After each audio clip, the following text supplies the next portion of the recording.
Hello, and welcome back to the ninth annual online ADHD Awareness Expo.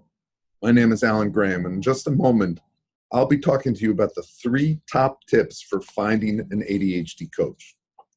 First, I'd like to remind you to stop by the online exhibit hall and to sign up for the free virtual goodie bag filled with surprise gifts from the ADHD Awareness Expo speakers and sponsors. I'm really excited to be able to create this video for you to view at this expo, and I hope you enjoy it. So let me tell you a little bit about me. I'm a licensed clinical psychologist, and I have been for over 30 years, assessing and treating children, adolescents, adults, and their families who have been impacted by ADHD.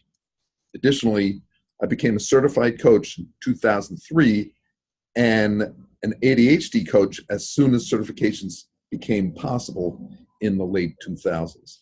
I was grandfathered into IAC, the Institute for the for the Advancement of ADHD Coaching, and then served on the board of PAC, Professional Association of ADHD Coaches, and I'm certified as a Master Certified ADHD Coach through PAC. PAC is currently the only organization that exclusively certifies ADHD coaches. So by the time that you view this video, the book that I have edited, The Guide to ADHD Coaching, How to Find One and What to Do When You Get One, should be available for pre-sale on Amazon, period. If you're planning on attending the CHAD conference in November in St. Louis, that is when the book will be launched and you'll be getting your copies. This book brings together the collective wisdom of at least 15, senior ADHD coaches who share their knowledge and experience in coaching children, adolescents, adults, couples, and families who have been impacted by ADHD. My websites are guidetoadhdcoaching.com and advisor.com. That's ADDVISOR, 2 Ds, get it, advisor. You can also email me at Alan, ALAN, at advisor.com. Okay, so let's get down to business. What are the top 3 things you need to know when you're looking for an ADHD coach? Well, first of all, coaching is all about the relationship.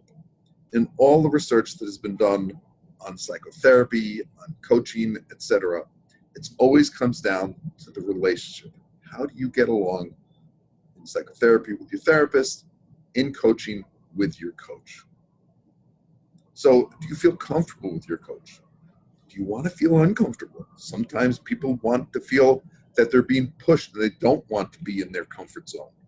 Do you feel safe with your coach? Do you feel that the coach gets you? Do you feel heard? Do you feel understood? These are some of the things you need to think about. So when we think about finding a good match in coaching, we think about 3 components: commonality, compatibility, and credibility. Commonality. These are the demographics: their age, their gender, their race, ethnicity, one of those kinds of things. Does that matter to you? If you're young, do you want an older coach? If you're older, do you want a younger coach? Do you want someone who's the same age, who's had the similar experiences? Do you want someone who is similar to you in having common interests? Do they like the same things that you do or not? This is a personal preference. There's no one right answer. It's up to you who you feel most comfortable with. Secondly is education and training. Do you want someone who's a mental health professional? Do you want someone who has a PhD? Do you want someone who is not any of those things but has ADHD? Are these things important to you? You have to make that decision. Certainly, you want to check to see what kind of their coach training they had. There are a number of people out there who call themselves coaches who really have not had any specific coach training or specific ADHD coach training. So that's something to keep in mind. And then lastly, common interests. Are you looking for somebody that you can joke around with? Are you looking for someone that you can talk about politics with, when you're getting ready to get started? Are you feeling that this is someone that you really feel you can connect to? What are those commonalities? Which brings us to the second one, which is compatibility. This is where personality and behavioral preferences are part of it. Are you the kind of person that needs a no-nonsense approach? Do you want a coach to put your foot to the fire and say, buddy, get your act together and do what you need to do? Is that what you're looking for? Do you want someone to take no garbage? It's okay if you do. And there are coaches out there that are willing to do that and can do that and feel comfortable doing that. Or you're the kind of person that likes to have someone that is kind of easy with you, has kind of an easy, comfortable way with you that helps you to feel motivated to move forward. Someone that comes from an appreciative point of view and really encourages you. Is that the kind of coach you want? Or do you want someone who might do both? You want to check out to see how your coach deals with that. You're looking for a coach with a sense of humor, someone who can make light of things. Now, for some people, they really like that. For others, they think the coach has a sense of humor, they're not taking things seriously, and they may not want to have that person as their coach. It really is your preference. You need to feel that you feel comfortable with making that decision. So their temperament, are your coaches quick to anger? Do they interrupt quickly? Are they impatient?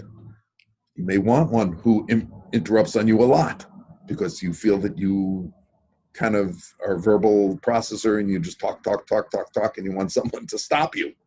Or do you want to finish your thoughts? That's an important thing that you need to figure out how your coach is going to handle those kinds of things. So is the coach too serious, or are they not serious enough? So these are all personality and behavioral preferences that you need to make an assessment when you're talking to the coach, whether you feel comfortable with this coach's approach. Lastly is credibility.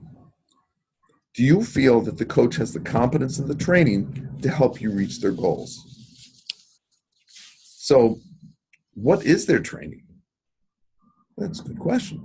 You know, as I said, there are a lot of mental health professionals out there who call themselves coaches without coaching credentials and have not had any training. You may want one of those. Or you may want one who knows what coaching is and has had the training to do that. It's important that you find out what their training is. You also want to find out how long they've been coaching. Are they relatively new to the field, or are they not? Interesting, there is psychotherapy research that shows that new therapists can be as effective as senior therapists. So having the long time experience of being a coach does not necessarily mean you're going to get the best coaching. So if you like working with someone younger who has lots of enthusiasm and is willing to experiment, that may be the person you want.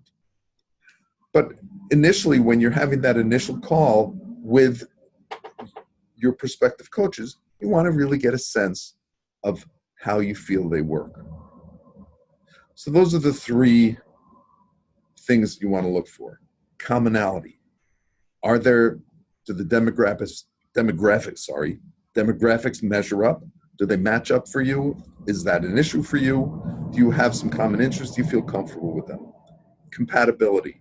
Do you like what the coach's style is? Do you like the direction that they go, the things that they do? And then credibility. Do they have the training that you're looking for? Have they coached sufficiently so that you feel that they have the competence to do what they're going to do? Have they worked with the population that you're looking for? If you're a parent looking for your coach for your kids or teenagers, do you feel that they've had experience doing that? What has been their experience in training? So these are the kinds of things that you want to look for as you're viewing and making your decision about who is going to be the best coach. So what's the best way to do that? Well, I would suggest to you that you interview 2 or 3 coaches to decide which one is the right fit. And you consider these 3 components, commonality, compatibility, and credibility, to provide the framework for you to make the best decision for yourself. Finally, if you choose a coach and you don't feel that you made the right choice, you can find another coach. That's okay. You can do that. So I want to thank you for taking the time to watching this video. I want to remind you that my websites are guide-to-adhdcoaching.com, that's for the book, and advisor.com, ADDVISOR.com. And you can email me if you have any questions or want to connect and further this discussion at Alan, ALAN, at advisor.com, ADDVISOR.com. And remember to stop by the online exhibit hall and to sign up for the free virtual goodie bag if you haven't done so yet already. Been great talking to you. Bye.